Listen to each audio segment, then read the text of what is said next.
Welcome to Ready to be Romanced. I'm Tori. And I'm Haley. And today we're discussing Mate. Ooh, welcome back. I cannot believe we're talking about Mate because it feels like we just talked about its predecessor, Bride.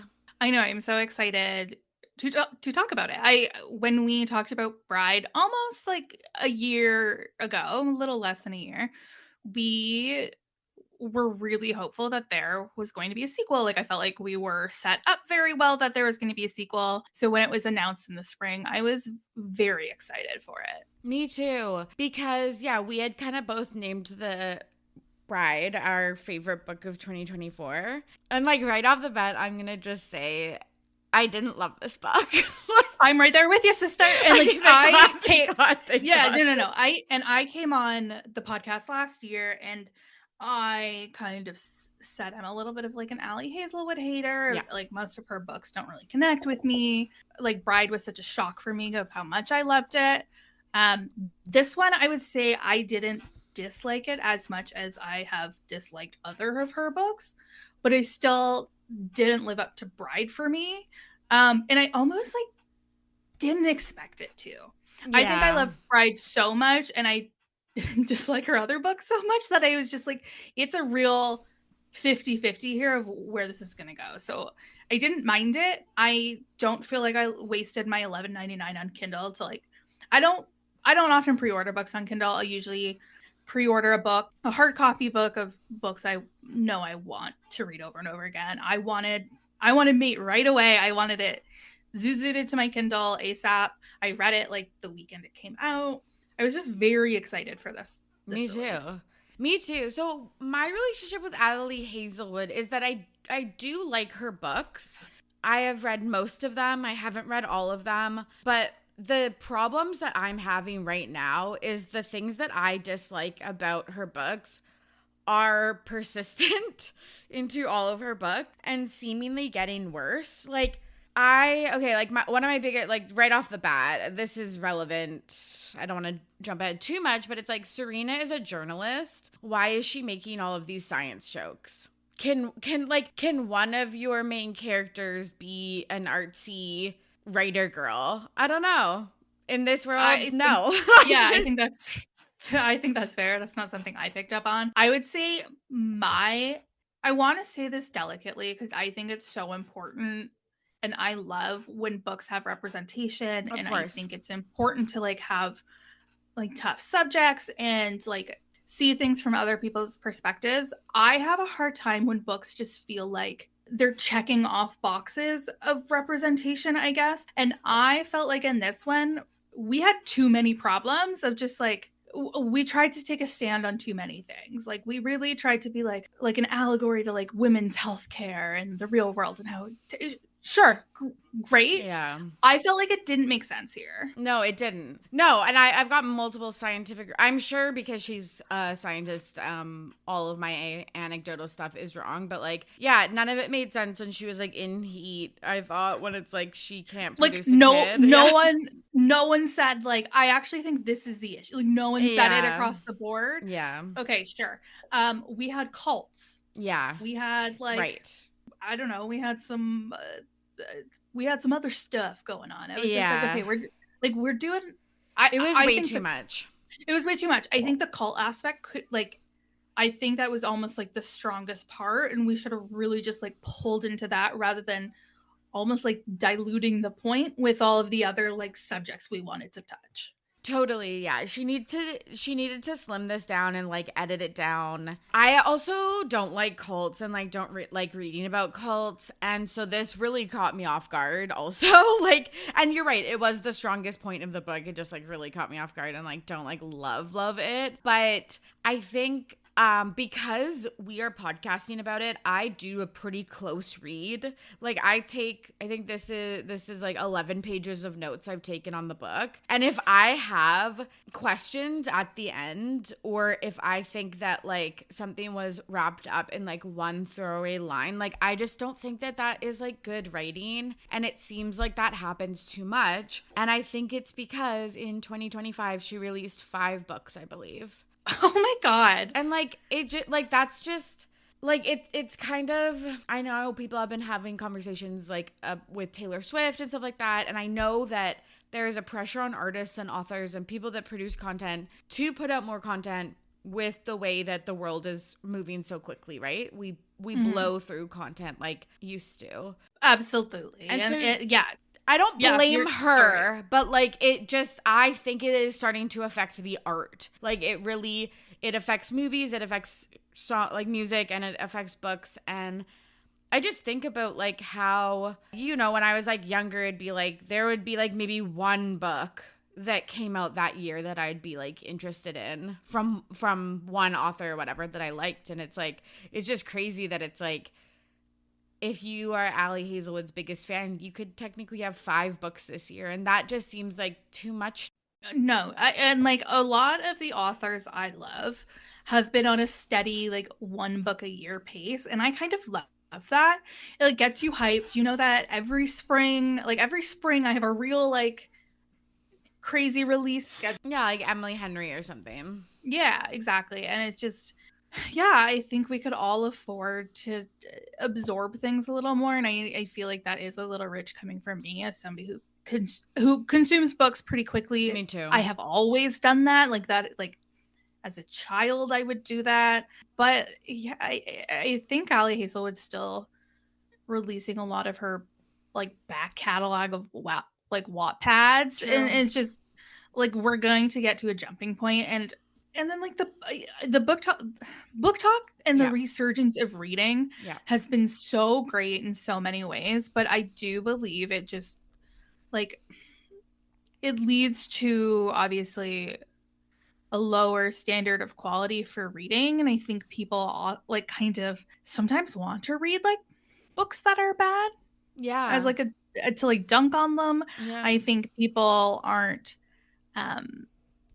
looking at things critically anymore, and I think there's a difference between reading like A Little Life and like being critical about it, and like reading Mate and being critical about it. And I think like those are like both valid conversations to have, and just like in a different way. And one's not less than the other just because like one has a Booker Prize and like is not read exclusively by women. Like this is a tangent I can go on, is like reality TV and romance novels are often like dunked on because they're majority consumed by women, but that's beside the point. Me, I gave it a solid, I think 3.5 out of 5, if not 3. Yeah, me too, which is like low. I feel that's low. And not what god, oh, I was gonna have a good joke there. What's his name again? What's this guy's name again? Cohen?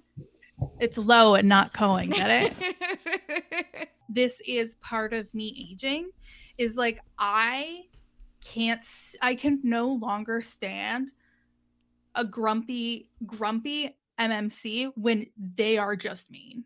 And also like what's with the like I'm 35 so I'm like mature, like I'm like older and wiser and jaded and stuff like that, and the 25-year-old is like this, she's not even sunshine, it's not even grumpy sunshine, but it's like I don't know, it's just like she was an orphan. She has no family.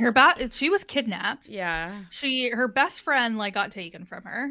Like again, she has no family. She is like discovering an identity that she like does not understand. I think Serena has more of a reason to be grumpy than Colin. I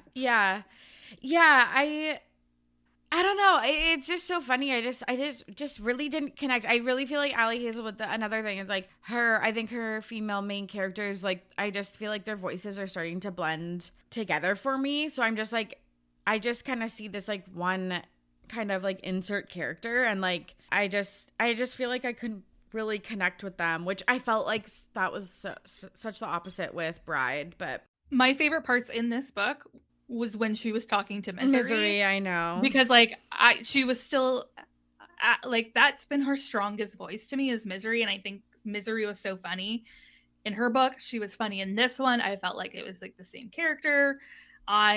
Those were my favorite parts. Totally. No, me too. There wasn't enough Misery and Low in this book, to be honest. Okay, obviously spoilers ahead. We just spoiled a lot of things, but I also want to put out a content warning. We'll mention violence, death of parents, suicide, child abduction, and attempted sexual assault. So take care, but we won't linger on those topics, I don't think. Mate is written by Ali Hazelwood, as we said, and it was published August 7th, 2025.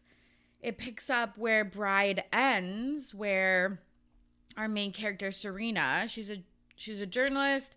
She was Misery's companion as the collateral between the humans, wares, and vampires. In Bride, she was kidnapped, but she escaped by shifting. She didn't know she was aware, so this caught her off guard. And so she's of interest to these three factions because she's a hybrid. And we get a little prologue when she's a child. Her like family gets murdered in front of her, essentially.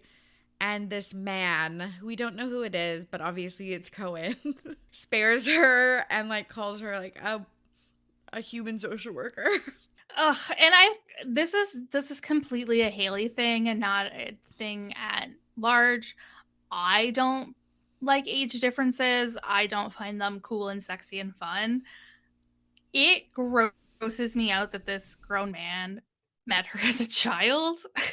It also doesn't make sense because it sounded like she was like, say, a 5-year-old. So then what? He was 15. So why are you writing him like he's 30? Because technically he's only 10 years older, but they made him sound like he was like, it was like 50 and 20. He had to grow up fast. Yeah, because he was alpha at 15. Alpha. Like, it just, I don't know. There was also just, again, no payoff for some of these things. You're right. Like, it was just kind of like ticking another box, adding another layer that just, like, there was no need for any of that. But yeah, they met. And I also don't like when the adult or like one of them is an adult and meets them as a kid, because I feel like that is kind of grody, but it gives me the heebie-jeebies. it really, really, really does. But Serena's living with Lo and Misery, and one night she hears someone breaking in, and she can't shift into aware because something is going on with her medically. So she runs out into the forest, and he's chasing her. He catches her. But before he can hurt her, Cohen shows up.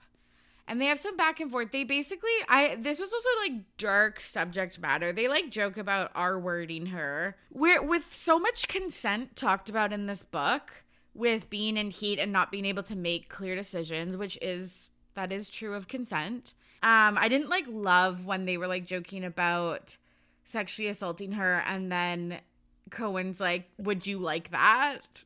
To Serena, like, yeah, call me sensitive. Like, those are just negative jokes I find funny.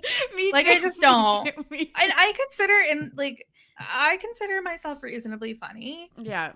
That just feels like low-hanging and gross fruit. Totally. And it just, again, doesn't make sense when they talk about consent so often. And I just think if that's front of mind, consent, and you're talking about it throughout the book, we don't need to perpetuate the stereotype that victims want to be, like, R-worded. But nonetheless, he saves her and takes her back to the Northwest Territory because she's, like, clearly not doing well. But then we get a flashback to 4.5 months ago when Cohen reveals to Serena that she is his mate. What?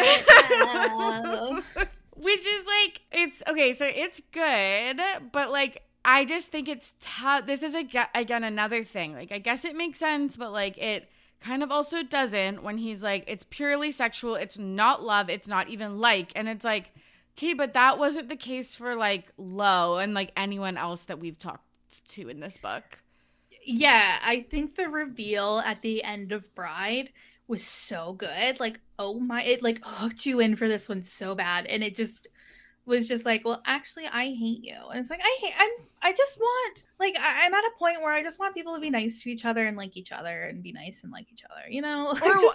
Or why doesn't he start with, I'm your mate, you know what the implications of that are. If you don't, because you're hybrid and just found out you're aware, I'll teach you. Also, there's this covenant. Because that's the other piece, is he doesn't hate miscommunication. I hate it. Tell each other. Like, it pisses me nuts. Haley is fully flipped upside down. Oh my God. And maybe it's just like your local neighborhood autistic being like, hey, I don't know, maybe if you could just be clear about your wants and needs, that would be nice. But no, we gotta just like, oh, you don't know about the covenant? Like, and Serena's like, no, I was just kidnapped for 1 year, and then I lived with one vampire for the 12 before that. What do you want me to, what do you think I know? Nothing. And it pisses me off also because he knows that she is an orphan. Because he killed her parents. Yeah, because he killed her parents. Sorry, spoiler alert. He murdered her parents. Which he doesn't know at this time. But I think, like... I don't believe that. But, like, Lo, obviously... Yeah, actually... Okay, yeah, also, how does he not know that when he's supposed to be, like, kind of a know-it-all, and she's a hybrid, and he knows a fucking cult... Yeah. Where humans want to become wearers and then have sex with a wearer. Like, I just, like... It's so funny, but, like... He would have obviously known from Lo that she was like an orphan, that she's had a tough time, etc., etc. So, and I just feel like feeling like you don't have a home or no one, you're not desirable or like no one likes you essentially, except for a fucking vampire. And he's like, I'll just add to your trauma by pretending I don't like you. Like, you could be friends. You could say like, hey, I can't, I get what this is. I can't do that. I'm here to support you. Yeah, and reveal the covenant thing now, but he just like doesn't, so he makes her feel bad for months. I guess we wouldn't have a plot otherwise. If I know, I always do this, and it's like, well, yeah, then you just like wouldn't have a book, but it would be a different book completely. And I'm like, great, give me that book instead, please. Seriously. Yeah, things are still tense between the factions. I truly cannot recall why and what and how, but she has to go on human TV and explain kind of like what she is, because people are worried about the hybrids, that there is the possibility of hybrids, and the pack is worried that they're gonna hurt Anna, who is Lo's little sister. There's a reveal during the interview. The geneticist says that she can't have kids, and obviously this is really tough to find out on air and very inappropriate, but that kind of like stings her, but she thinks she's doing the right thing. She is doing the right thing to protect Anna from the humans and vampires. But Cohen doesn't like this because his mate is being kind of trouted around. I don't know if that's a word, but like outed as a hybrid, and that puts a bullseye on her back. Yeah, well, maybe if you're nicer, she wouldn't feel the need to do this. I'm also this is going to be like my smallest gripe. And it's just me being a bitch. And I think the human senator's name is Maddie Garcia. I think it's crazy for a senator to be named Maddie, and her name should be Madison. Yeah. That's so true. That's the pettiest thing I've got, which is just like, it takes me out of it every time, because I'm like, no, her name should be Madison if she's a senator. Yes, because use all the syllables of your name. I completely agree, and that was because, remember, Davenport and Garcia were in a race for governor or whatever, and he gets like murdered, and that also gets like brushed over. All of the drama from Bride gets brushed over. He was a major player in the first book, and it was, like you said before, a throwaway line. Literally. It's just like, oh, and we found his body, and like, who knows? It's like, okay, wait, what? Literally. Let's go back. Literally. So then we jump back to present day, and it is Serena waking up. She's being carried by Cohen in the Northwest Territory at a safe house. And Amanda and Jordan are there. She's starting to meet members of Cohen's pack. But they're suspicious of her because she's like an outsider to the pack. Everyone knows that she is Cohen's mate, but they still like don't like her because they're under the guise that she has rejected him, even though that's not the case. Because she didn't even get a word in edgewise when she heard the news. Like, well, it's also, guess what? They know about the covenant, so like they know about the covenant. Oh, so yeah. Why do they think that Serena? Yes, why do they think she rejected him? Good. Like, they're all morons. They're supposed to be smart, and they're all so stupid. It pisses me off. That's so true. So there's so many plot holes in this book. But we start to see like Cohen, because this would have been right after she was chased by the vampire, because they are back in present day. He starts like taking care of her. He like cleans the wounds on her foot. Do you like the back and forth? No, because it jumps back to 2 months earlier where Serena gets diagnosed with cortisol surge disorder and doesn't tell anybody. And the doctor's like, you've got 3 months left to live.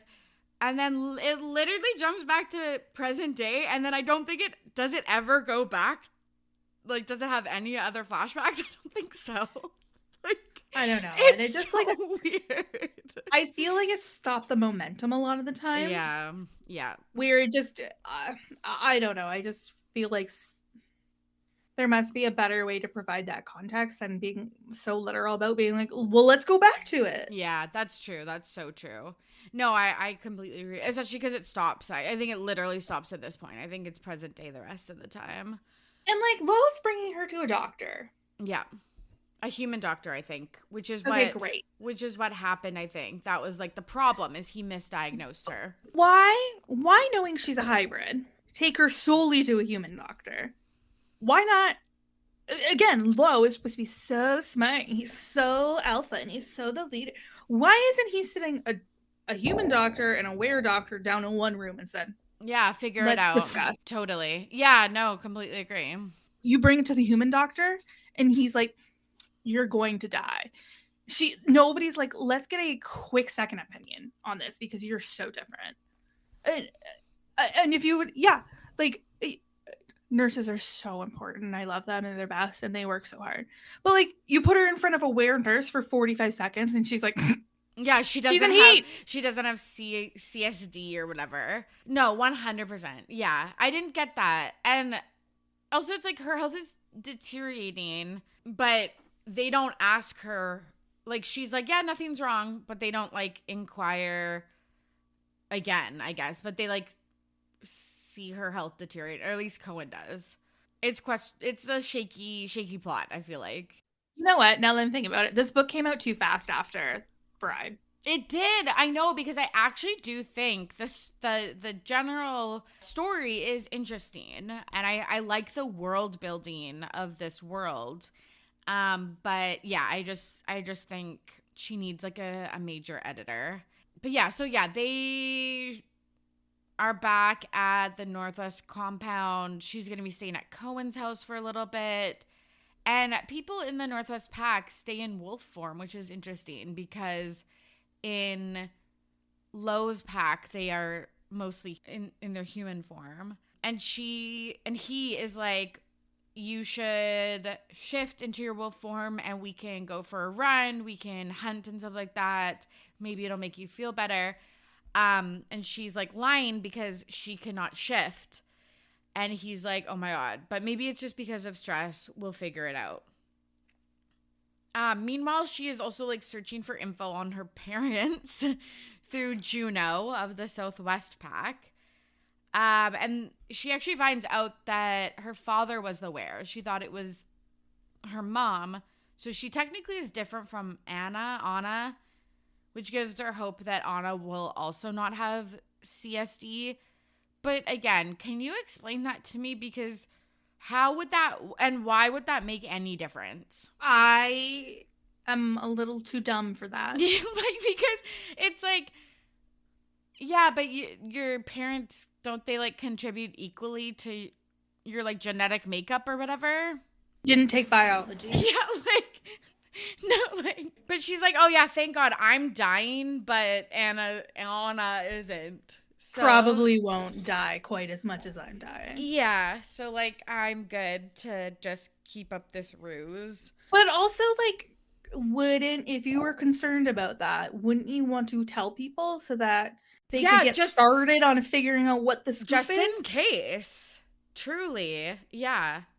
Or that she because it just gives her hope. She's not definitive. So you think she would tell one other person, but she straight up doesn't. No, and like I tried to be empathetic with her in this because she had to spend so much of her life alone and depending on herself and like truly knowing caring.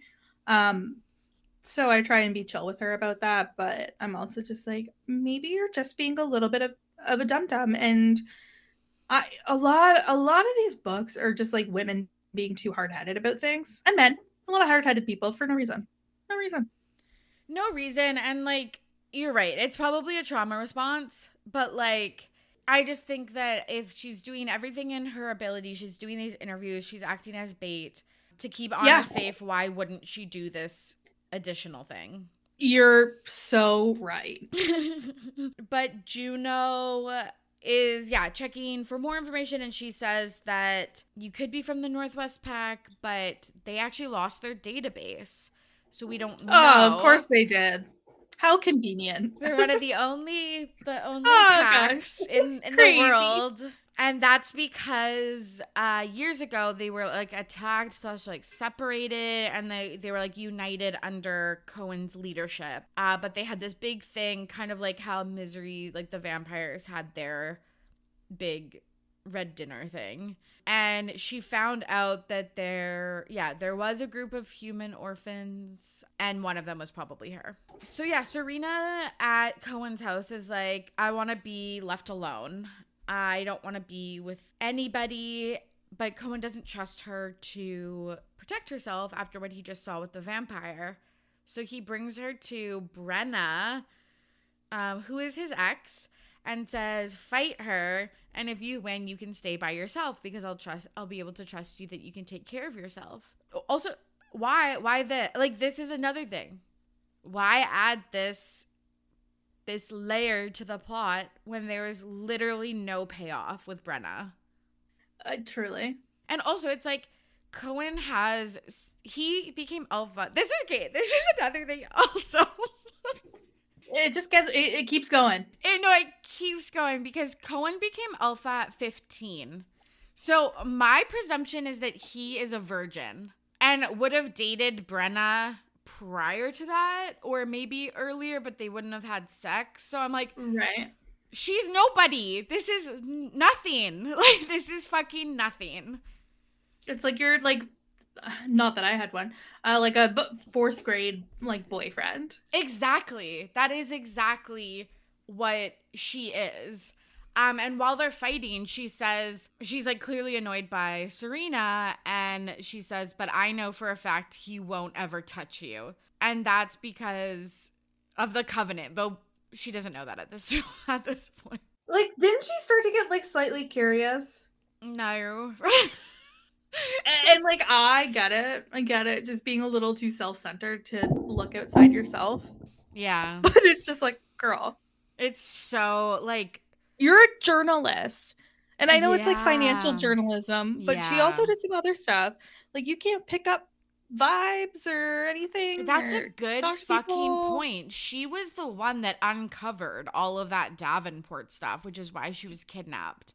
Yeah, so you can't uncover like the covenant that people keep talking about and like hinting vague at terms. Yeah, good fucking point. That was her whole character in Bride. And that's another thing. Her character in Bride seems so different than the character here. Yeah. Agreed. She almost wins, but Brenna tricks her at the end, so Cohen is staying with her. One day she gets mail. It's a necklace from her mom, but they have no idea how she would have got it, or if it's really truly from her mom.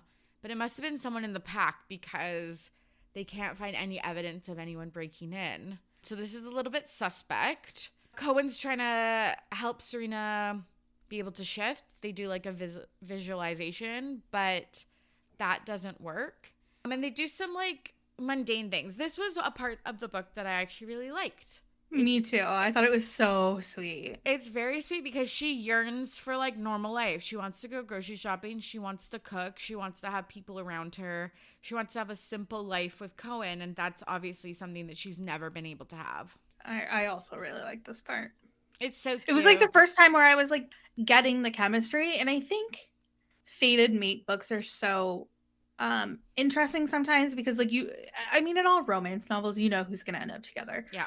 But in like a fated mate, it's like preordained. Yes. And in this case, they knew. And I like when they have to actively build the chemistry. And I think this is like, I enjoy in like a historical romance novel too, when it's like an arranged marriage and they have to like build the chemistry basically. Like they're the same thing to me.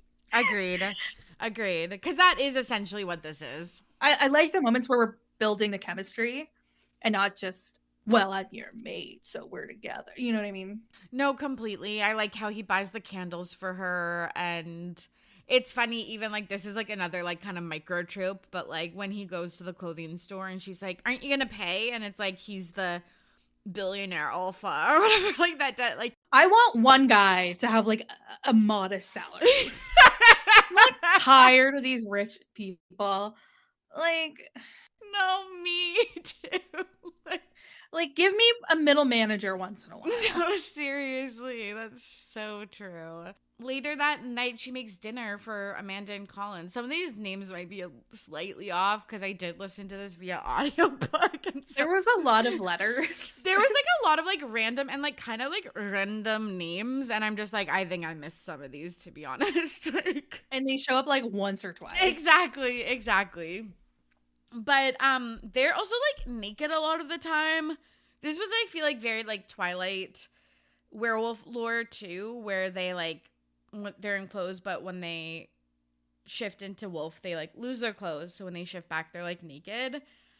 Okay, hear me out. I'm like worried about losing like 10 pounds in case I have to buy a whole new like wardrobe of jeans, right? Never mind shifting and having to buy new clothes all of the time. No, me too. And like also it's like I don't want someone's naked ass like at my like kitchen, like my dining room table.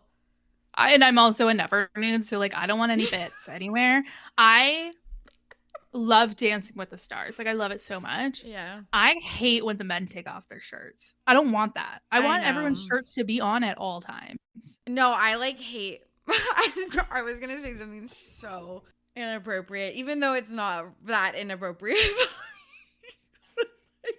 Like the idea of like a ball sack touching my dining room chair where there's food is just like I no longer have an appetite. I don't know if they're clean. And they're not, because I don't think they're clean. Which is like fucking disgusting. Also, like I feel like all the wolves they're like patrolling the borders and stuff. So they're like disgusting. But yeah, it's like any guy that's ever been in my house that has been naked from the waist down, just thinking about him like touching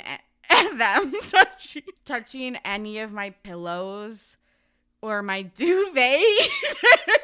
I'm gonna give everyone a 10. And you know what the success is to a long lasting relationship? Separate duvets. No, it actually, and like I'm gonna have to get separate pillows, separate everything, separate living quarters. Like, yeah, almost. Although I like my back to be touched as I fall asleep. So. No, I agree. But yeah, fucking gnarly. I don't know. It's just weird. They're all naked, but they're like they're not bothered by it, but like I don't know. It's just weird to me. And also, like, aren't they like sweaty under like I'm just like I guess always warm and therefore sweaty. Like I don't know. Isn't it uncomfortable for like your bits to be hanging out and just feel? Thinking about being naked and sitting on like a linoleum like kitchen chair or something, or like a wood kitchen chair or something. Oh, actually, it would be cold. It creeps me out. Like it's so gnarly. So, anyways, call us prudes. IDK. You can. But like, just wait. I'm about to get prudier. So more people join their little dinner party. Brenna's brother comes. He like tells off Serena, which again, there's no payoff, but he's like, you have no right to be here. And then Cohen steps in, and she like likes it, but she doesn't know why, even though it's like, it's so fucking obvious at why she would like that. And then we get this scene where she teaches Cohen how to play the C major, whatever the fuck, on the piano because, she thinks he has no hobbies, even though he woodworks. He is an alpha, so he has a pretty tough job. And he has a piano in his house, which isn't usually, like, random. Like, it's usually there for a reason. How does he make money? Like, is there, like, a tax system in the yeah, do they pick up a tithing or something? Maybe. Who knows? They seem like moneyless economies. I guess, but if he's rich and can buy all these clothes and Do they just candles, steal stuff from humans? I don't know. I don't know. Anyways, I get too bogged down with like the details me of like too. realism. Me too. Me too. Me too. Like how they eat animals as wolves, but then eat human food in their human form, but they're not grossed out about eating the animals when they're, I don't know. That's a good one I haven't thought of. It's weird to me. But at this party, she realizes that everybody in the Northwest Pack is young. So she is starting to put the pieces together that, yeah, something really big happened a few years ago. And she asks Misery, and Misery fills her in about how Cohen's been the alpha for 21 years because there's no one older and no one more dominant. Serena's health continues to deteriorate. She gets sick. She goes to Cohen's bed for comfort. She is getting fevers. She feels like vaguely horny. She's like vomiting. And this is the other thing. No, sorry. You provide every time an incredible outline, and I need to read this word for word. Yeah. The illness is a mix of horniness, fever, and vomiting. No, but like as if the horniness is a regular symptom of like the flu. No, you're so right. That is what is like happening, but it is just funny having it laid out like that. The illness is a mix of horniness, fever, and vomiting. This is the thing, is like we have never interacted with werewolves. This is clearly a person in heat. How does she not realize that? Because she would know about animals. You've been researching. Yeah. She's also been researching. Yeah. Just like wares and stuff. Like, yeah. Like no one told you. No one said like I don't know. It's so weird. And she's like, well, it's just my CSD acting up. So like can't let anyone know about that. And then yeah, we get more pieces to the puzzle.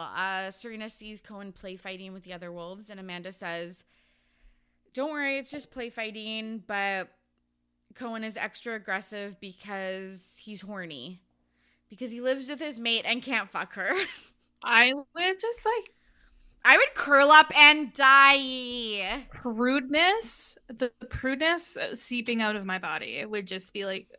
Because again, at this point, she's like, okay, cool. He doesn't want me because he's extremely horny. Everyone can see it. And he won't have sex with me. I must be the fuggliest. The fuggliest hybrid of all of the land. And then she finally does get the answer, but like it's so brutal. Like, so Amanda tells her he took a celibacy promise. Covenant. I've said it 6 times already on this podcast. Covenant, I think. Covenant. I guess he got like the same like celibacy promise rings as the Jonas Brothers. Yeah, exactly. No, exactly. Essentially, it's like what happened was there was an incident where the alpha put his mate over the pack. And so they decided, well, the alphas just cannot have sex now because then if they do that, they will put their mates in front of the packs. And we need a strong alpha. Totally. Yeah, and Cohen in particular needs this because he reunited the Northwest. Yeah, but she, at this point, does she know that now it's not because she's repulsive? Okay, I think she like heard the words, but she's like not internalizing them. Exactly. We see the assembly for the first time. So the assembly is a group of people, a group of wares that hold the alpha accountable, which is cool because it's not just like one person rules them all. And they are getting nervous about Cohen breaking his covenant. So they go to his house and they're so surprised at Serena shaving him and not following his directions. They're inquiring if the covenant is still in place, and he's like, they're both like, you have nothing to worry about. And he's really surprised that she found out about it. Why wouldn't he tell her? Like, also, side note, wouldn't they know that like the covenant hasn't been broken? Because isn't this society so known for their sense of smell? And yes, they can smell the hardiness, and they can smell the sex juices, and like you're right. Because Amanda earlier that day was like, we can tell that he's horny and isn't fucking. That's why he's being aggressive. Can you imagine if you could just like tell that like your boss is like horny? Like I would Like, I don't need that in my life. That's one thing I could never get behind with Omegaverse is and like, again, this is pretty of me for sure. Don't get me wrong, but it's like, it's not even the cavalier way they talk about sex, but it's like knowing that they're like horny and just like living with that. Like, there's multiple times where she sees male wares with erections and like just has to like brush it off. And then serve them like tacos. And they're naked. Like lasagna. Yeah. Hey, can I just rest this here? Oh my god, that's so fucking funny. Cohen takes Serena to 2 doctors because there's one doctor that has been in charge of all the birth records, and he has stories about halflings. So they did used to be a thing. She's not the only one. But you're not special, Serena. Yeah. Actually, we'll take away your one character, like your one character trait. She's so overwhelmed, she heads outside, and someone shows up. He like is kneeling in front of Serena. He's calling her Ava, and he's rambling about how she's like a goddess and she needs to come with him. This is where I started to get freaked out because, again, I did not see the cult thing coming at all. I had to reread, I think, this entire chapter maybe 2 or 3 times because it was just like not sinking in as to like what was happening. Same. I still like I did not get it until way down the line. But he ends up like Cohen arrives and he recognizes Cohen and he says that he'll be punished by Constantine, and then he runs and jumps off a cliff. That was a shocker. I was shook. I was shook. Like, this seems so crazy. Like, it just, with all the factions and so much about the government in Bride, it seemed so weird to have so much about not that.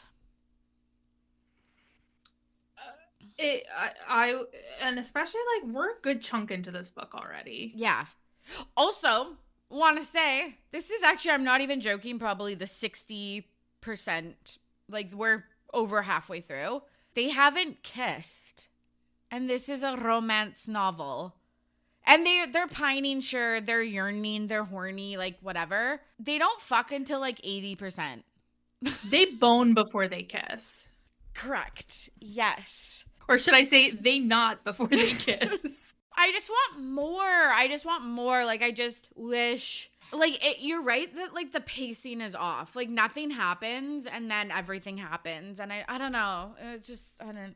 There's like a lot of like threads being woven and you're like, okay, what does this point relate to? Exactly. And does it matter? Because at this point, we don't even know if this matters. But it does. She's really shooken by this incident. Everyone's trying to comfort her. And Cohen says, it's not your fault. There was this his name is Constantine. I killed him. He was the leader of a cult. Was humans wanting to be wares. Again, very like Twilight, I feel like. That's kind of all he says at this point. But he has been comparing her DNA because, again, they're trying to find her parents and where she came from and stuff. And you're probably related to him, to Constantine. So. Oh, okay. Yeah, I was like, wait, are Cohen and Serena well, she does say at one point, like, I could be part of this Northwest Pact, which she technically is, but not like in a weird way. It's that they want her back because after Constantine's death, the cult has been like leaderless, but if she is a direct descendant of him, she could rebuild the cult and take her rightful position as the leader. When you like consider it, like if you could just like be the leader of a cult, like when you like, if it was just gonna be handed to you, wouldn't you like consider it? I feel like with this loon that she met, no, but if she met Mealy first or whatever the fuck that girl's name was, I think she would have considered it. Yeah. She has another incident where she is sick at night and she's freaking out because she sees herself in the mirror and it's like advancing. And Cohen finds her and takes her into the bath because the cold water helps the heat. And she wakes up in Cohen's bed. He's playing the piano. And also, like, why did he go along with the piano thing? Also, because, like, later on, yeah, he's very mad she lied about her illness. Thank you. He lied about 45 different things. 1, piano. 2, the covenant. 3, murdering her parents. Yeah. 4, the cult. Yes, 5, thank you. I didn't even clock that. I did not even clock that. That's crazy. Okay, you know what? I hate Cohen. I hate him, okay? I hate him. He sucks. This is making me dislike the book even more, to be honest. Like, the I'm book so as a sorry. whole. It's okay. I'm sorry. I will get over it. We could just reread Bride. You know what made me want to do? Reread Bride, because I love that one. Me too. I'm going to. But Cohen's like, how long has this been going on? And she's like, about 4 months. It's called CSD, and I'm gonna be I have dead. 1 week left to live. Yeah. Just like, in case you wanted to make a move, I'm going to be alive for 7 days. No, like, literally, because she's like, I've got 3 months to live. And he's like, and when did you find this information out? She's like, 2 months ago. And he's like, okay, well, that's probably why you're not shifting. So we got to figure this out. He reveals that he saw her letters, which she wrote. She wrote letters for the people around her to read after her death. And it really spooks Cohen. Yeah, that's her PTSD. Sorry, I don't mean to laugh. No, me neither. But it's ridiculous. So then Cohen reveals more information. He says Constantine actually lured his mother into a trap, and he killed her, and then he killed his dad. And he didn't, like, you know how we learned about Lo being challenged as the alpha, and whoever wins becomes alpha? Well, Constantine fighting Cohen didn't count as a proper alpha challenge because he ambushed him, and that's not, again, that's against the rules.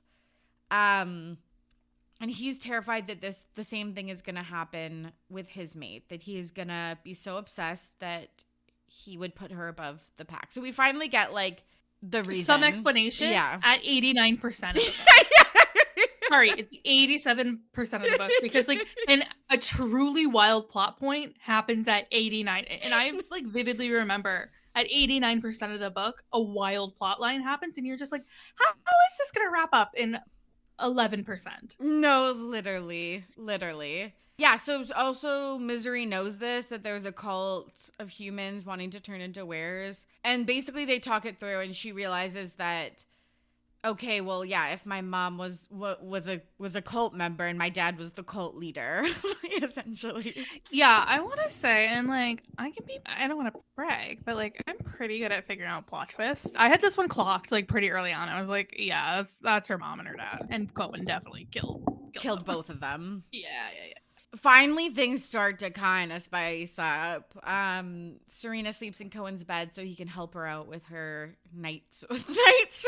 Her night sweats. But this time she doesn't want a bath. She wants him. She's, like, having sensory issues, and only things that he owns or his body is the only thing that soothes them.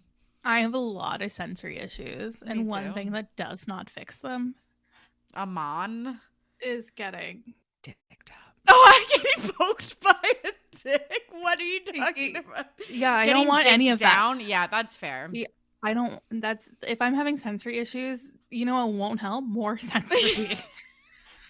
Literally. Don't touch me. That's so funny. And she's like, okay, well, now I know kind of what the issues are, so I'm going to shoot my shot again. She kisses his shoulder. She sees that he is turned on. He, like, is, like, licking her spine, and she's basically begging to have sex with him. But he's like, I can't because the lines of consent are muddled. But, like, yes, but also, like, no, because she wants this not in heat too. But I guess he doesn't really know that. I know, yeah, but then I feel like such a big deal is made about like it's their animal instincts, like, and when he no part of that, or I don't know. And again, That's a good point. And then also it's like, but then also he could just say the covenant. He didn't even have to bring the other stuff into it. But he sits her between his legs and he instructs her to masturbate. And he like sinks his teeth into her neck, and it's like the glands and the scent and the taste. She doesn't even know she has glands. Why didn't she do a fucking ounce of research or Misery? yeah, Misery, babe. Why didn't you tell her about this?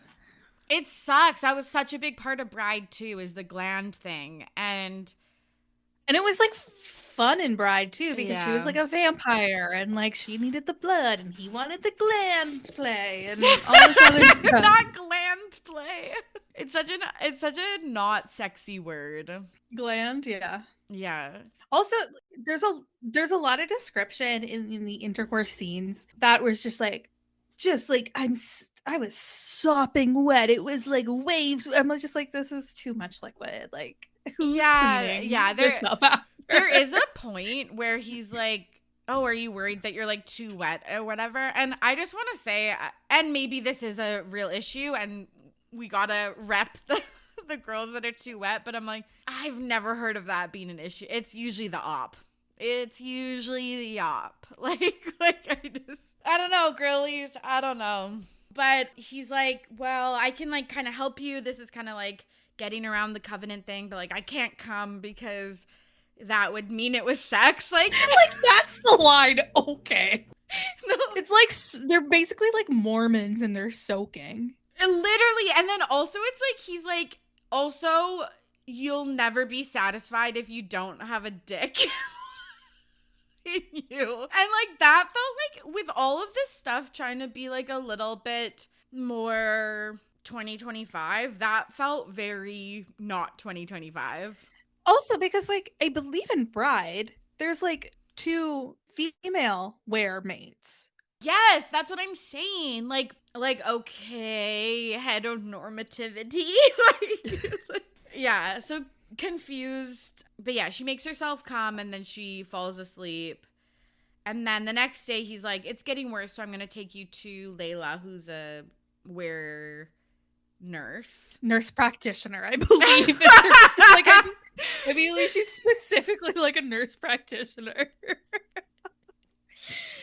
Love it. And she's like, immediately, she's like, you're in heat. And they're like, oh, what do you mean? Like, it was like, so obvious. It was so obvious. And she's like, oh, yeah, I was like creating a nest and stuff like that. It's like, yeah, we fucking know. And so she's like, well, I don't want to go into heat because if I do, I only need Cohen and Cohen can't sleep with me, blah, blah, blah, blah. But she's like, well, there's this shot that can help delay it. And I can give it to you. I just don't have it on hand right now. She's supposed to come back tomorrow. That's foreshadowing, my friends. That's foreshadowing. They have this like quiet night, which is like actually like really cutie patootie. They do like again, just like the slow moments of normalcy. I wanted more of that. They do like a little like crossword together and stuff. And then she does start going into heat again, and they're like grinding, and he says like, you're my mate, but I'm not your mate. And this was another thing that pissed me off too. Sorry if I'm so Debbie Downer. But he kept being like, I don't think you think I'm your mate. But then she's using these analogies about how she feels about him by saying she feels like it's like lock and key and stuff like that. And it's like, well, that's what a mate is essentially. So I don't understand. Like, this is just another plot piece that we didn't need. Because she could have wanted him to, she could have known that he was the mate. And then the same thing could have still happened with the covenant and stuff like that. I think sometimes in these like Omegaverse books or in the world building books, like the world isn't built enough, or like the kinks aren't worked out enough to make sense. Yeah. And I guess I look at everything from like a human lens, but also it's just like that doesn't totally make sense. And I think I was able to suspend the disbelief in Bride a lot better because Misery was a vampire. Like, yeah, and it was like she was like learning about wares as we were learning about them. Yeah. Where this, it just feels like and maybe I'm being hard on Serena, but I feel like Serena should know a little bit more. Yeah, 100%. Because also, she grew up as a human, but the humans are aware of wares. So wouldn't they have some education about wares? And I know that it's like, well, they live in secrecy and stuff like that. But you're telling me that there's no information about being in heat or anything? Yeah, or you're telling me that Serena basically spent a year by herself in captivity. Yeah. You're telling me the moment she gets out, she's not like researching this former investigative journalist isn't researching every single thing she can find about wares. Yeah. And or like, I don't know, asking her best friend who's married to one. Exactly. It just doesn't make sense. So the next day she goes to Layla, but surprise, surprise, Jessica is there. Who's Jessica? Could not. What a good question. We met her at one point, but there's 45 characters who are not fleshed out. Literally. So she kidnaps her, and when Serena awakes, she does this a lot, like fainting and coming awake again. CSD. Sorry, I don't mean to mock the CSD. It's the CSD. Maybe she has a pox or something. She's in this lady named Irene, and she reveals that she is her aunt, her mom's sister. She has a photo of her mom, Fiona, and a letter that mentions Ava, which is, Serena's original name. And she explains that the Northwest Pack are actually the bad guys, and they killed all of the members of this cult that's not a cult, and that Constantine rightfully defeated Cohen's dad, which made Cohen not the alpha before Cohen eventually kills Constantine. So technically, I guess she's the rightful heir because Constantine's no longer with us. And this is sad because she's really conflicted because she wants to know so badly about her family, and this woman seems to have answers, but then she knows that the vibes are off. Yeah, good for her. She finally can pick up a fucking vibe.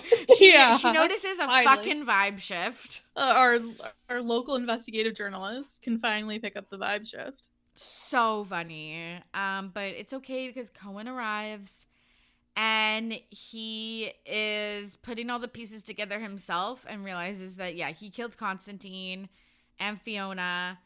And Serena remembers him from that night, from the prologue. But before she makes any decisions, they hold him hostage. And Fiona wants Serena to kill Cohen, I guess to become the alpha properly or whatever. But then she pretends and she goes along with it. But she releases him, and the other pack members jump in and take Serena away. Yeah, I feel like they were so quick to kill a lot of vampires earlier on in the book. Yeah. But like these people, they're like, we're actually just going to leave you guys. We know you're an insane cult. Yeah. We want to deprogram you later.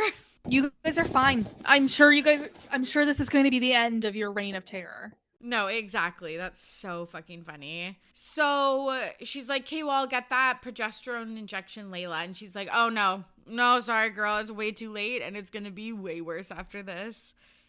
So she goes. Okay, I'm sure that's how that works. Yeah, exactly. How convenient that it's just like 3 hours too late. Okay, well, maybe you should have gotten the shot in earlier. Maybe you should just have that kicking around as the local nurse practitioner. You should just have like a storage. Do you not have like a pharmacy on speed dial? Yeah, for the I live in alpha? a small town. Yeah, I can get that. I can get that stuff real. Actually, no, I have to call my pharmacist tomorrow. Thanks for reminding me. And I'm going to the pharmacist after this. That's so funny. But anyways, and they're like, actually, you know what? Like, it's now unavoidable. So she goes into heat, and basically, it's so painful that Cohen decides to have sex with her. Yay! Finally, we did it, Joe. No, like literally at 92% of the book. What fun we have. He knots her. She doesn't know about the knot either. Girly. Like, Misery, babe, you're doing your bestie a disservice here. You gotta warn her about the knot. 100%. And now the goalposts shift. He says, well, okay, we're having sex and stuff like that, but I can't bite your neck and claim you. It's tough. It's tough. They have a multi-day orgy. Did you like their sex? He was like kind of like, he was a little bit like good girl dominant. I hate the good girl shit. I hate that shit. I like it in you know, like a weird way, but it's almost in too many books nowadays. Yeah, and like I'm not here to yuck anybody else's yum. Yeah. I just like evenness. Mm-hmm. As a Libra, I love when things are very even, and I like when things feel like a partnership. Mm-hmm. Like that's better to me than just like a dominate. Like I get grossed out by like men dominating. Like it just doesn't do it for me. I get that. I know sometimes I do too. I think I read a book that really went, maybe on this pod, really went into that, like having like wanting equality but still getting off on that power imbalance. So it's interesting, and we don't yuck anyone's yum. No, and I can completely understand why people like it. It's just like not something I can like, I guess, break my walls down about. Yeah. I think the thing is with this is like, and maybe it's just because it wasn't a big part of it, but it just seemed like, again, like a generic. Like it's starting to become generic is what I'm trying to say. That's the part that I don't like. I'm always down for a good girl scene, but I don't know. It's starting to seem really played out in modern books, in modern romance books. They have a multi-day orgy. She's able to shift again. The heat is over. Yay! She's done it. She realizes she loves him, so she says, I love you, and they know that they cannot be together after this. You know what? I'm proud of Serena for saying how she feels in this moment. Yes, and like meaning it and like understanding. Yeah, it's just like understanding that she can't really do anything about it, but still being like, no, I love you. Like I need to get that off my chest. I need to tell you how I feel. After like so much of this book was her being like, I can't tell you about my CSD. No, that's actually a really good point. I'm glad you pointed that out because I wouldn't have clocked that, but you're right. We do see this character growth, this change for her. And then literally like all hell breaks loose, but like, I don't know, it's like not even fun. Like they're just like, oh yeah, Owen won over the council. No one cares about hybrids anymore. It's safe for Anna and Serena. And then he's like, okay, well, now that that's happened, I'll step down from being alpha. I like want to be mates with you, but she's like, but you don't, like, you love your pack too, so like you can't do that. And then they're like, Irene is still out there, we have to like figure that out. So they're like, oh yeah, okay, again listeners, this part we're at about 87% of the book. Literally maybe even further in. So we're just like, how are we gonna figure this out? But they use her for bait again and again. It's just like kind of like a little redundant. She gets captured by the cult. They like put a tracker in her, but they take it out. But she's able to shift because they don't know that she can shift at this point. And she escapes, and she finds the cult and Cohen and the pack members. There's like this huge fire. They shoot Cohen, and Serena jumps in front of the bullet. They almost got me here because again, we are so far in the percentage of this book. I was like, oh my god, what would you have thought if that was actually the finale? This sounds bad. I actually think I would have liked it. Would have respected the move. Yes. Yeah. Where it's just like a complete like left turn of like, oh my god, she's going to die. No, she's not. She doesn't have CSD. Oh my god, she's dead. You know what I mean? But and then you like flip the page and it's like, and then I woke up in the hospital and I was good to go. You're like, oh, she's okay. always passing out and waking up. Like that is essentially what happened. And then Cohen just goes back to the assembly and it's like, hey, we fucked. I would like to continue having sex with my mate. Is that cool? And they're like, yeah. So fair, bestie. Yeah, they're like, sure. But it is truly because she's like, well, Serena also will like lay her life down for you, so it makes sense. Yeah, they're reunited after the hospital, and she admits she finally knows that they're mates. And he's like, yeah, I know. The first time I saw you, you went into heat, which again, it's like, then why did you keep convincing her that she didn't think you were her mate? And they kind of like live happily ever after that. We get a epilogue in Cohen's POV from a month later. 1 month. I need more space. I need 2 years or something like that. We need a little life to be lived. Yeah, I agree with that, because essentially just what happens is life is normal. He goes away for a work trip. He comes back. They have sex. And Serena bites him. And then she's upset for biting him because she thinks it's non-consensual. Like, are we not hearing the same information about how much he wanted that? He wanted her to bite his neck and stuff like that. But she's still like upset about it. And then I don't know. She's like, okay, well, I do want you to bite me. And then he bites her and they finally claim each other and live happily ever after, I hope. There it is. I wish I liked it more. Me too. too. I can't pretend like I didn't tear through this book in like 2 days. I couldn't put it down. I was totally engaged. It's an easy read. Yes, but it just but I had a lot of issues with it. Like, there was a lot of dots that just didn't connect for me. Totally. And I know that I had high expectations because of Bride. So I know that is probably clouding my vision. But I just hate when you get the feeling that things are rushed. And this is what this feels like to me. Yeah. I thought Bride was laid out really well. Me It too. made sense. I could see I could see where we were going. I thought the reveals were great. I thought it all made sense. It just this in a way that this one just didn't come together for me. Totally. Okay. Let's get into our roundtable discussion. This is our internet investigation, our cursory peruse of the internet of things you need to know. Honestly, I tried to do some information, see if Allie was talking about this in any which way. You and I had conversations about this when it came out, which was that it didn't feel at all like this book is being promoted whatsoever, especially for how big Bride was, how excited people were that there was a sequel. And you'd look at Allie Hazelwood's feed and there was almost nothing about it. There was barely any pomp and circumstance when it came to the release of it. Her whole feed was still promoting problematic summer romance. And now I think that I'm looking at it, it feels swept under the rug, just like the writing of this book did.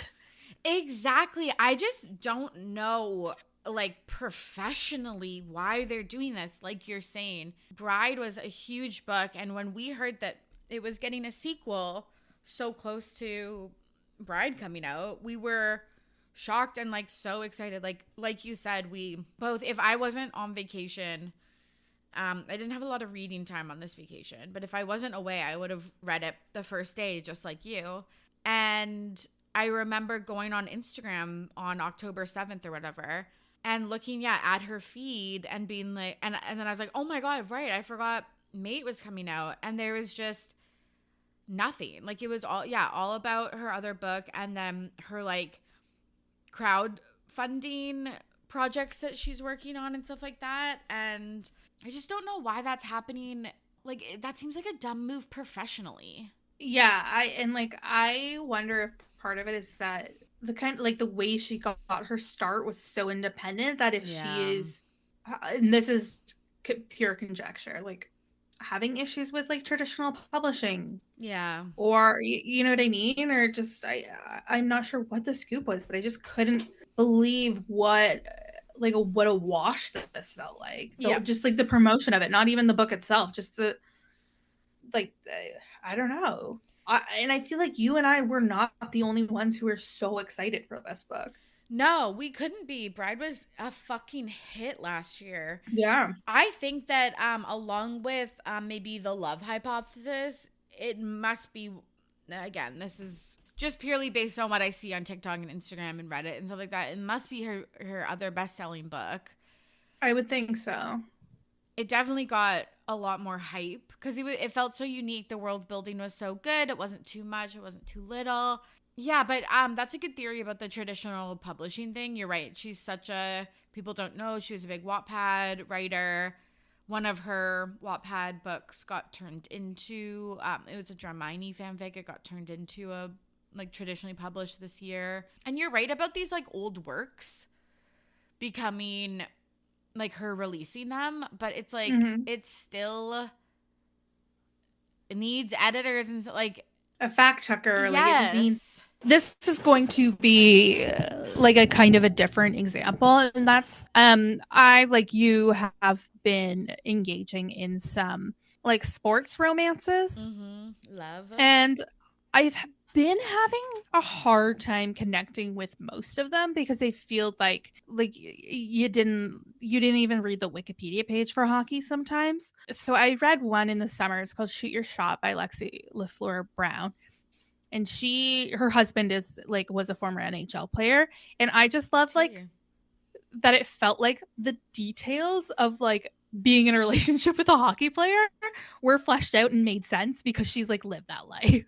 And it just, I don't know what my point was, but it's just like, I like when the details make sense. Yeah, like I think that you think about some of the best books, the most famous books in the fantasy genre, and how they heavily rely on the details of the world setting and like and the world can be so like crazy and out there, but as long as it like makes sense and I can like see where you're going, and like A fits with B, fits with C, fits with D, like I'm happy to go on that journey. Me too. But if you're just like saying stuff to say stuff, then it just takes me out of it. Totally. So yeah, that was interesting to me, and I kind of felt a little snubbed by it, to be honest.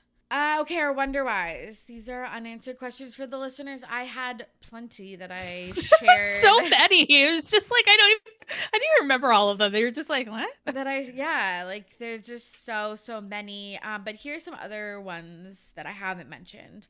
Why can't she get up on the counter? Does she want another one of like Allie Hazelwood's tiny itty bitty baby? She is. She's thin, 5 skinny foot, girls. 2.5. Wow. Oh yeah. Okay. Now it's coming back to me. I was like, oh yeah, we're back to Allie Hazelwood's itty bitty tiny little FMCs. Misery at least was tall, but but still like a model. So like willowy and thin and gorgeous. And Serena just is like she just curves. Her life is different because she just has these huge, beautiful knockers and like that are spectacular. So tough for her. Yeah, she just has the best banging body ever, but she just wishes she looked like Misery, who is pale and ethereal. Here's the other thing. Where did the first half of the book talked about how she was sexualized by men, never felt desired just like for herself, never had good sex with men, always went for like guys that she wasn't super interested in, and all of that just like was never mentioned again. There was a lot of like, and I feel like her being ill also just kind of was like, oh, you're in heat, we're all fixed, and it's just like we never went back to like the trauma of thinking you have a terminal illness, I guess. It was just like, oh yeah, you're not gonna die. Okay. And you're like, oh, let's bone. The amount of times they said mushroom suit made me want to kill myself.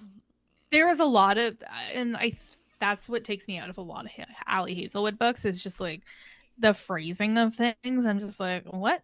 Who would say that? No, like, I know. Or like the little like math and science jokes. It makes sense when they are science professors at a university, but it doesn't make sense in this series because none of them were science people. There was a computer hacker and a journalist. Yeah, Lo never mentions the Covenant in the first book, but because Lo, you're doing everyone dirty here. Like, what? You're too busy. You're too busy. It's crazy to me. It's crazy. Like you mentioned, also just like they can smell everything, so he should have known that her illness was heat because Sorry. Yeah, there's like 75 girlies mentioned here. Yeah. His ex-girlfriend Brenna couldn't have mentioned something when he was like in paw-to-paw combat or what, like Like none of these women. What's her name? Courtney or Jenna? When she's sitting like Yeah, the whole Amanda. down on the linoleum chair, she's not like noticing. She's like too busy eating fucking ground beef tacos, French toast. spaghetti bolognese, the miracle recipe. Everyone can make a spaghetti bolognese. Come on now. Well, she couldn't mention the covenant when she's leaving a snail trail on Cohen's kitchen. God, Lori. Is that what you were gonna say earlier and you couldn't bring yourself to do it?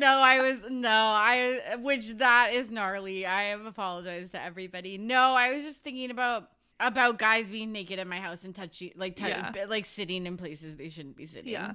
Like, I gotta lay a towel down. no, literally. Yeah, sorry, that was gross. But yeah, that didn't make sense. Or like, he never questions like, why are you stealing my clothes and my pillows and my blankets and stuff? Because he's always been aware, so he would know about nesting and he would see that she's nesting. Like, it just... And she like doesn't think he's her mate when she's like desperate for all of his wares. Love and intention pisses me off. Yeah, the plan B of it all too. Layla gives her plan B because she knows they're gonna have sex, because being in heat is like when they can get pregnant, I'm pretty sure. And it's like, it just like takes me out of it when we get like too human about it. I know that's another thing. It's like, so it's like animalistic, but then is it because she's a hybrid? Like, I don't know. It's just like in ACOTAR when fucking Feyre is like, well, I have to take my like anti-birth potion or my once month anti-birth periods. Come on, like pull out periods only come every 3 months or whatever they say in ACOTAR. Like, that's the details I don't care about. You could figure that out in your little journal, but like I don't need that. Exactly. I can live in a world where like you don't get pregnant unless you want to. Like, I'm fine with that. Exactly. You get to control. The wearers get to control it. I don't know. Okay. Gripes and grumbles. These are nitpicky problems we have the book. Obviously, yeah. So many. Yeah. Did you listen to this podcast? Sorry. yeah, we didn't share it. We are sorry about this. But we have more. It's not over. Did we like, I couldn't remember, in Bride, did we like the men's POV at the beginning of the chapters? You know what? And I have a really hard time. You skipped them. I didn't hear because you had told, like, you had said once we finish Bride, basically, like, hey, if the second book comes out, you're on deck. So I did specifically read them. Good for you. I feel like they give too much away about what's going to happen in the chapter. Yes, yeah, that's a really good point. I also, like, when I'm reading on my Kindle, I skip them often. But because I listen to this with audiobook, I could, like, I heard them all. You couldn't skip them, yeah. Yeah. If it's in italics, it just means, like, you don't. It's, it's optional. But yeah, this is the other thing, and I know that this is the trope and this is the thing, but it's like, he's so fucking obsessed with her, but then he's such a dick to her, and I just, like, don't like that. I hate it. I just want them to be nice. Like, I thought too. Lo was a great example of, like, powerful, manly, but not, like, mean. Like, he cared about Misery. He was, like, nice to her. He cared about her, even if she didn't, like, interpret that as romantic love. This just feels too much like, I am man, I be mean, I be so mean, and you're just like, I don't want you to be mean, I want you to be nice to her. She's gone through a lot. Yeah, and when guys are their default setting, again, love and light to any guy, no guys listening to this, but just in case a straight man is here and is listening to this at this point in the episode, it's like their default to women is like low-key mean. So it's like, and I don't know why I'm like cushioning that is like just the truth. And so it's like, I just want you to be nice, because that's the fantasy of this. Yeah. Like, how does Killer rank as a nickname for you? It kind of worked for me. And I'm a nickname hater, and I would say the only two nicknames in books I've enjoyed, like, I kind of liked Killer, and I also kind of liked Violence for Violet and Fourth Wing. Those are the only ones where I'm kind of like, all right, I get it. I get that. I totally get that. I think, like, I just like when the nickname comes out in, like, special moments, I guess. And that like it feels like a nickname. Yeah. I think you covered this on the podcast because why else would I have read it? Things we never got over. Things Yeah. um when that guy calls her Daisy, but that's like not her name, and then I would just get confused because I kept thinking her name was Daisy and it wasn't. Yeah, I get that. And I've And it was heard like a worse. convoluted name. What's your least favorite one you've come across? It has to be Lamb, right? From What was that from? Priest. Twilight? No. Oh, Priest. Oh, I can't. No, I love I that book. don't DNF books. I really don't. I tried. I got truly 80% through American Queen by Sarah Oh, yeah, Simone. yeah. And I put it down to go to bed, and then I just could not will That's myself fair. to ever pick it up again. So like, as out of respect to Sierra Simone, I will never pick up another one of her books. Because like it's not fair of me to rate any of her books. Like it's not kind That's of me. so fucking funny. So it's just I think I listened to your episode on it too. I love that. I love that. It's a book that I like. I really like that I read ever so often. What's your worst nickname? Oh god, I should start keeping track, but I just like I hate like Angel or Yeah, like, sweet like things we never got. yeah. Things we never got over series. I feel like all of the men had like weird nicknames for their girlfriends, and they all had like angry outbursts all the time. I hate just like good girl or like my little I don't know. Baby doll or I just like don't like any of them because they all feel condescending to me. Sometimes like Sweetie is a perfectly fine nickname, and then sometimes when it's like, and don't you forget it, Sweetie, or whatever, it's like, ugh, that sounds weird. You can call me honey if you want, because I'm the one you want. You can call me honey if you want, because I'm the one you want. Okay, he's a virgin. Let's talk about, right? He has to be because of the fucking covenant. He wouldn't be good at sex. Like, this is another thing. It's so funny. I feel like Allie Hazelwood is our woke queen, but I think that this is like this is like not woke. And the thing is that like sex, it is somewhat innate, I guess, like the process of it. But yeah, like Buddy came from eating her out. Like, you think he's gonna last long enough to like not? Exactly. Like, that was crazy. And he says multiple times like he thinks he's gonna come from not like penetration or like a hand job or like whatever. And you know what? Like, fair enough. Like, good on ya, but like I kind of love like a virgin male main character. Me too. Like, I think that's like a fun twist on things. Me too. But yeah, you're right. He's probably not that good at boning. Like, I wish that I just feel like when you do get a virgin male character, it's like, oh, but don't worry because they're like a sex god. So he's 35 and he's studied it. Like he's given himself so many HJs over the years. He knows what's up. Like it's a skill and it takes practice and knowing your partner, and sometimes it's annoying when it just works on the first try, to me at least. It takes me out of it again. Sorry. And I know that's also part of the beauty of romance novels, but I like a little realism. Yeah, me too. When like a lot of it is realism and then this part isn't, I don't know. Pick a lane. Yeah, when you've like invented like a weird plan B shot for werewolves, but like he's so good at banging the first try right out of the gate. Oh, this is my last thing that I haven't mentioned is that they always say, and they do this in ACOTAR too. They're like, mates are so fucking rare, and I never thought I would find mine, and all of this thing, and then all of this stuff, and then it's like, oh, but like every character in the book has a mate. Like, someone did the research on Reddit, and it was like they wrote every character down and their mates, and it was like 68% of the people in Bride have mates. That's crazy. I read an arc this summer. Oh, cool. I like applied for one like lesbian romance, so now I get sent all of the lesbian romances, Nice. which is fine. I'm happy to do that. But this one, it could have been so great. It was called Backhanded Compliments, and it was like it was like the women's tennis circuit. And it was like these two rivals, and this was the first time they've ever faced off. But then there was this really weird, like, through line plot, which is that in this world, everybody has a fated mate, and it's like written on your wrist, and then it like starts to glow when you meet them. And so everybody knows the name of their like soulmate. And like some people just like don't have it written on them, right? So they just don't get a soulmate. And like you don't have to be with your soulmate, you can be with anybody. So obviously these two tennis players hate each other and they're soulmates. You could have had such a good book here. Like it's two different books that you're like, I might not have the opportunity to write another book. Let's shove them together.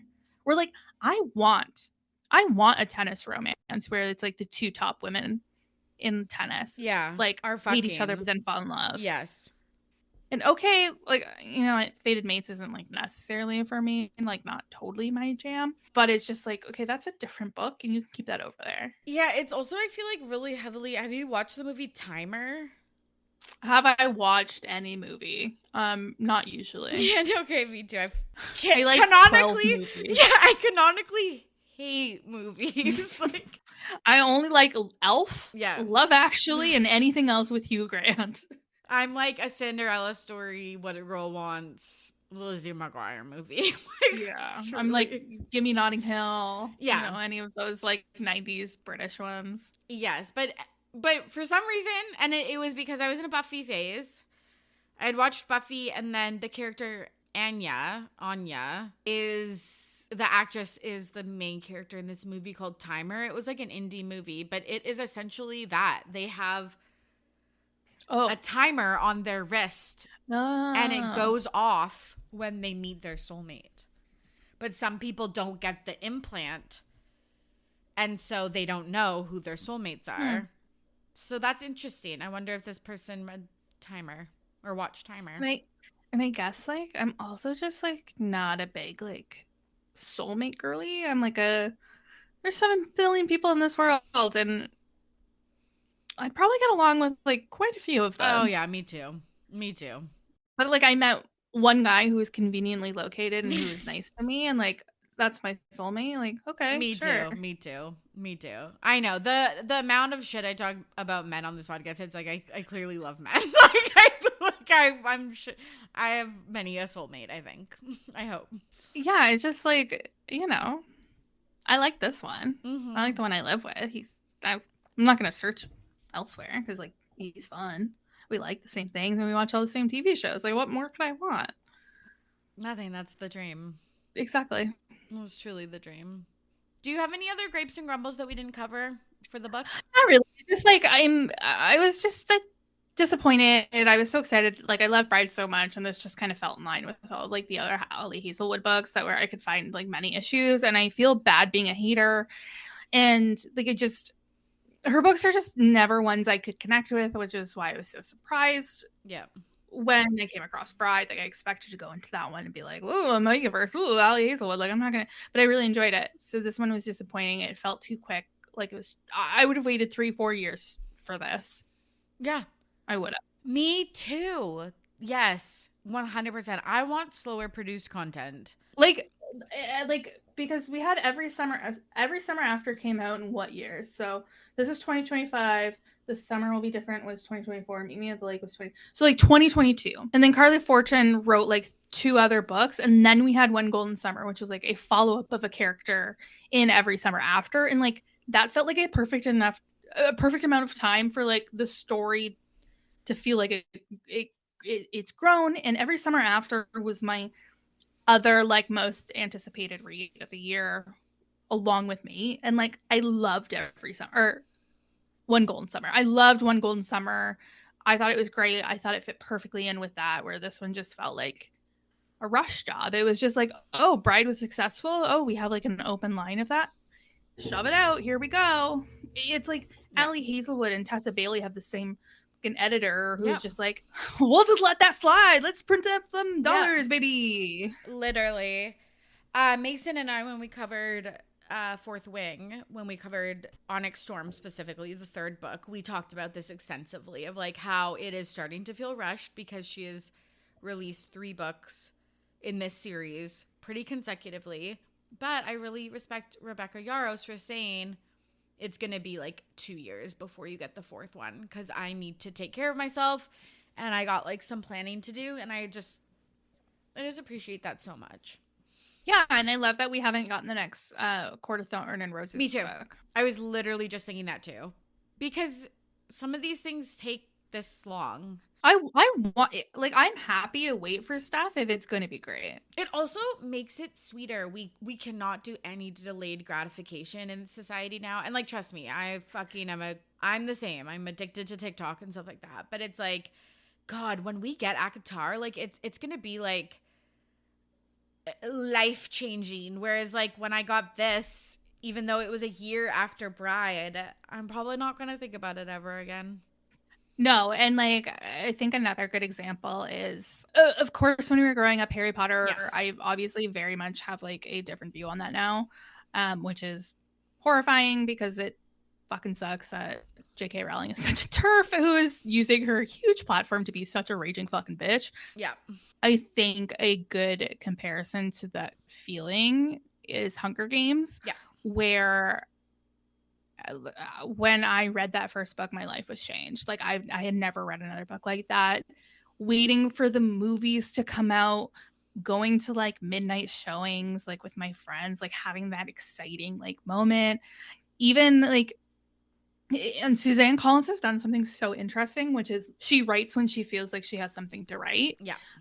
So a Ballad of Songbirds and Snakes came out maybe like a full 7-8 years after the original series came out, and then Sunrise on the Reaping just came out this year, which is 5 years after Ballad of Songbirds and Snakes, and it was just so exciting. And like I still like I had the same feeling at 33 as I did at like 20 when I was waiting for those books to come out, and how excited I was. And then the movie, like I'm fucking dying for Sunrise on the Reaping movie, and that doesn't come out for a full year. I know. But the trailer got me so hyped. I'm so excited. Me too. Yeah, I feel the exact same. It's too much. It's not making things really special, making things a big event. When all these things, I talked about this on Ready to Be Petty, but about like how just like Halloween bleeds into Christmas, and then like holidays start feeling less special too, because it just all like kind of bleeds together when you go into the store and stuff like that. And yeah, when you go into like home, like Winners in August and it's all Halloween, but then you go into there in October when you want the Halloween stuff and it's all like Christmas, and it's just like, what do you have to look forward to that we're just rushing to the next thing? Totally.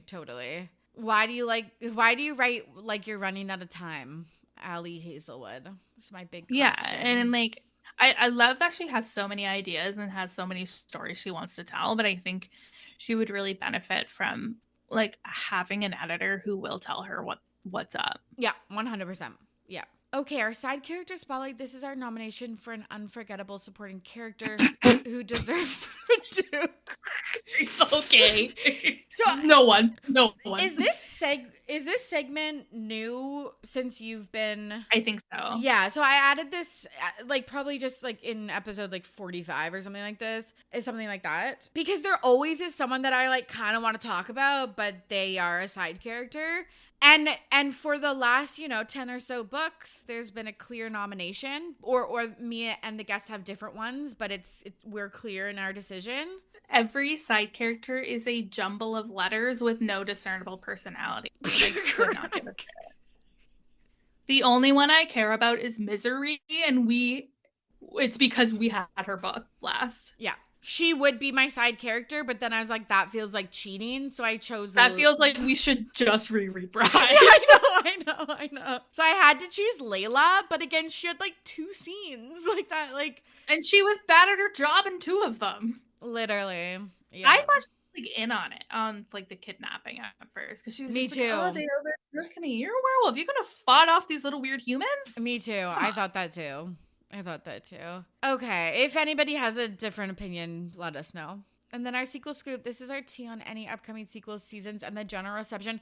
This is so interesting to me because Obviously, Bride set up Mate perfectly at the end, and we didn't get any setups for a third book. So I did some research, and it is allegedly only a duet. Allie Hazelwood at a big romantasy con said that it is, just a duet at this point, which again seems counterintuitive to how fast she fucking produced this book. Yeah, and I almost like appreciate that it's only a duet. I think it lives well as that. I think oftentimes we can get bogged down in wanting more of the things we love. Yeah, and just then like it just what we gets said. like watered down. Correct. Where I just feel like this is a perfect duet, and it just like doesn't need to. I don't think we need to build on it. I think we could in the same like universe, but like not tie in any characters. Like let's we can start fresh in the Omegaverse and like I don't know, maybe be a human and fall in love with a vampire in like France or whatever, because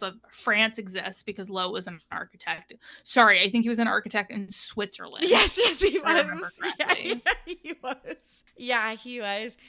I actually think that this would be a perfect trilogy, no more, no less, because I think we forgot the entire plot, or we forgot the like overarching plot of Bride was that the factions weren't living in peace anymore because of the collateral shit. And so it's like, for me, and like right now they're not living in peace either. So Owen just became the governor or like the councilman or whatever. And so it's like, I just think it would make sense if he as a vampire fell in love with a human. And then that allows peace because we have one intermixing of every... Yeah. Okay. I buy it. I'm in.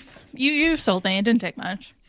It didn't take much, but also there was so much Owen in Bride and then literally nothing. And I get that he's not the brother of Serena, but like, I don't know. He was a main political figure. So yeah, that's what I would suggest, but... I would also be fine if it was a duet. I also think I just like very much need a break from Allie Hazelwood books now. Me too. Like I'm not going to read problematic summer romance. Me like neither. It's just not. We'll see if other ones come out. I think I didn't read The Love Hypothesis, but maybe I'll watch the movie when it comes out. Yeah. I don't know. I just like I need to stop, and like I've made this pact with myself about Tessa Bailey too, where it's just like I hate all of her books. Like, why am I reading this? Like, I can't. I keep trying to see what people are enjoying about it. Me too. But now at this point, I'm just like, I'm done. Allie Hazelwood with Bride. At least I'm like, ooh, maybe there's a chance here. And I haven't like deeply hated her books. Like I hated Tessa Bailey ones. I'm so sorry for those who are Tessa Bailey lovers. Yeah. Or Tessa Bailey herself. I'm sure you'll love her. Yeah, I'm not a huge fan either. I agree. I need a Allie Hazelwood break because I read Deep End in early September. That was episode 49, I think. And it's too soon because they're too similar. So I'm going to take a big break from hers. I will read The Love Hypothesis when the Lily Reinhart movie comes out. Eventually I will read the other ones. I think I have 3 other ones. Check and Mate, Problematic Summer. I think Check and Mate is like a YA one. So maybe I'd like that one actually. I do want to see that just because it is another like, genre shift for her. And then I think the other one is Check and Mate. And Problematic Summer. Right. That I haven't seen. Or Rose and Thorns. Rose and Thorns or something like that. That's the Hermione fanfic. I haven't read that one either. Oh, okay. I eventually will read all of them, but I need a break. Yeah. Do you have any final thoughts on Mate? Should we both say one thing we liked about it to end on a pausey note? Yeah, I thought the moments that were so simple, like the shopping and the cooking dinner together and the playing piano together, like I thought those were very lovely, and like those were the moments where I could understand the chemistry, that it wasn't just 2 characters like forced together. Like I liked those moments. Me too. And I thought they were done well. And I do like Serena. I think she was like a really cool character. I feel like she was watered down here, which was really unfortunate because we didn't get much of her in Bride, but I loved her and I was so excited for this. Me too. And again, I like I tore through this. Like I'm not going to sit here and pretend like it was a slog for me to get through, because it absolutely was not. Totally. Completely agree. I think my positive note would be that I do like when the characters are like when she gets told that they're mates, and she's like, well, like I'm kind of like, maybe I'm like not your cup of tea or whatever, and he's like, and it's simple, but he's just like, you're the most like beautiful girl I've ever seen or something like that. And like, but the way that they say it, he says stuff throughout the book, Cohen, that like has a lot of weight to it, but seems really like casual and natural to him. And I liked those moments. Me too. Okay. That's Mate for you. This was so much fun. I needed a little giggle. I always love doing this podcast. It's so much fun. I like talking to you. I would say the only bad part about me doing the podcast is like I don't get to listen to the episode. That's cute. That's so nice. Also, you'll be back in January for Bridgerton. I was going to ask you. I was like, am I coming back? But yes, I can't. Yeah. I cannot wait. I'm so pumped. I think I'm higher on an offer from a gentleman than like truly anyone I've ever talked to who has also read it. I know, me too, because I love it. I have read it, and it was fine, but I didn't like love. I really loved it. I think the first time I read it, I think I finished it in like an afternoon. It's just hard to beat Viscount Who Loves Me, which I Anthony just read again this week for like truly the 40th time. I love that book. Me too. You can't. And it still hits. And season 2 still hits. Oh, I can't even like rewatch it though, because like first of all, Simone Ashley is too beautiful. Second of all, Jonathan Bailey's too beautiful. Third of all, it like pisses me off that they don't just like kiss the whole time. Me too. But I'm very excited, and I'm excited to talk to you again about it. And I was thinking about it before this podcast, because I was like, has Ready to Be Romance really been going on for like 5 years? Because like I've talked about every Bridgerton season, but we just like talked about one a month for like 3 months leading up to the last one, which was 2 years ago still. Yeah, it'll be 2 years of our TBR in like January, I think. Which is so crazy. Okay, can you let the listeners know where they can find you and anything else you want to plug? Yeah, I'm a busy bee over the internet, but I am in my slow season right now. Just finished coverage of The Golden Bachelor over on the We Know reality TV network. We Know Bachelor. I was on an episode of The Sandy Boys with my friends Matt and Brendan to talk about an episode of The OC. I'm not like a big OC girly. I just like hanging out with them. So I just like watch. They tell me to watch an episode and I'll do it. I was on their Gossip Girl pod. I love it. Yeah, I love it. Again, I didn't watch any Gossip Girl except for the episodes that they got me to watch for their podcast. And then I've been on a couple episodes of the Hallmarkies podcast in the last couple of weeks to talk about the Hallmark reality show Finding Mr. Christmas, which is really like sweet and lovely show to find like the next Hallmark star. It's a little cheesy, a little corny, but like, you know, I feel like this is a time where you can use a little cheesiness and corniness in your life, and it's like fun and lovely. And Jonathan Bennett is the host, and I think he's just like a phenomenal host for that show. And then you can find my Bookstagram account at The Strong Library. I am reading and reviewing a lot of stuff. Some of my favorite books that I've read in the last little bit. I told Ethan, my husband, that if he read my favorite book, I'd read his favorite book. That's so in the summer cute. he read, you guys are gross. I know, it sickens me. So in the summer he read Book Lovers, and he quite enjoyed I love that book. So I read 11/22/63 by Stephen King. Great. It was 1,200 pages. You're such a good wife. I finished it in 3 days. Did you love it? I really enjoyed it. You guys are soulmates. Oh, I know. I'm just like, soulmates don't exist, but like we're perfect for each other. Like it's literally that's creepy. Crazy. It was just one of those books where I was so engaged. Like it was 1,200 pages, but it didn't feel like 1,200 pages. Like it didn't feel like it dragged on. Like there was a maybe like a quick 300 pages in the middle where it dragged a little bit, but for the most part, it was banger. That's crazy. And then for the reality TV girlies, I read a book called, let me try and find it. Fan Favorite by Adrian Gunn. Why can't I find it in my Instagram? Oh, Fan Favorite by Adrian Gunn. And so it's this woman, she's 35, she just got broken up with her boyfriend, and she turns on E! News, and they're talking about the next I don't know, I think the show is called The Key, or like Lock and Key. Yeah, The Key. And the guy leading the show is her high school ex-boyfriend. So she like convinces herself that this is fate and she needs to go on the show so they can fall in love again. She's so me. You'd love this book. I know. I just added it to my TBR. It's really good. And so she contacts producers and they're like, yeah, this girl's fucking bananas. Let's get her on the show. And you get some different perspectives. So you get like her perspective, you get Charlie, who is the lead of the show's perspective, and you get like one of the reality TV producers' perspectives. So it's really cool seeing like in the reality TV producer, like their view of Edie is just like, this girl's nuts. She's not that hot. She's like 35, like obviously she's crazy. And then she like goes on the show and she realizes like what a mistake she's made because everybody else is 25 and so fucking hot. And like I usually hate the, like I'm not like other girls trope.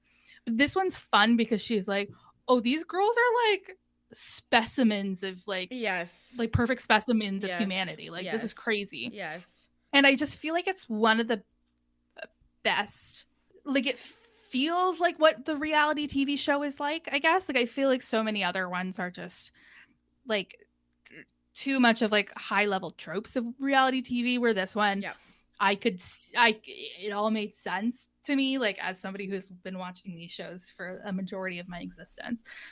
So that's my number one recommendation for you and your audience. I love that. Just added it to my TBR. I can already tell that I like it. There's no way that I can't, because I feel like that's everything I like in life or relate to in life. But they end up together, right? Like it's romance. Oop. It's a romance. Okay. That means it needs a happily ever after. It has one. An HEA. What, she finds herself? No, don't worry. She gets dick down, okay? I'll say that. Okay. But it's very fun. Great chemistry, really cute. That was one of my favorite books I've read this year. Oh, I love that. Okay. I've been in such a reading slump. I think that was the other thing. I was probably a little harsh on Mate. Who knows? Maybe. But like, it's just because this year I feel like I've been in such a slump that I was like, this is going to change it all. Yeah, and it just didn't. I feel that. It just didn't. Yeah, I feel that. Well, that's okay. Okay, everybody, follow Haley at The Strong Library. Thank you so much for coming on. Thanks for having me. And that's the story of Mate. Thank you so much for listening, and thank you to Haley for joining me on today's show. I just wanted to say shout out to the listeners. Today was Spotify Wrapped for podcasters, and it was really fun to see who was listening, where they were listening from, and that the audience is growing. Super, super fun and exciting for me. If you want more RTBR, you can follow me on socials at Ready to Be Romanced and subscribe to the show. Leaving a rating and review helps us find new listeners, and I feel like that would be a fun thing to do before 2026. You can suggest a book or leave a voicemail with a question via the links in the episode show notes. I always put the next books we're reading in the episode show notes, so if you have a question, you can send it in before we record it. So if you want something to be played on air, you can do that. Okay, my loves. Our next episode is Sideline 2, Intercepted. Until then, happy reading. For Ready to Be Romanced, I'm Tori. Goodbye.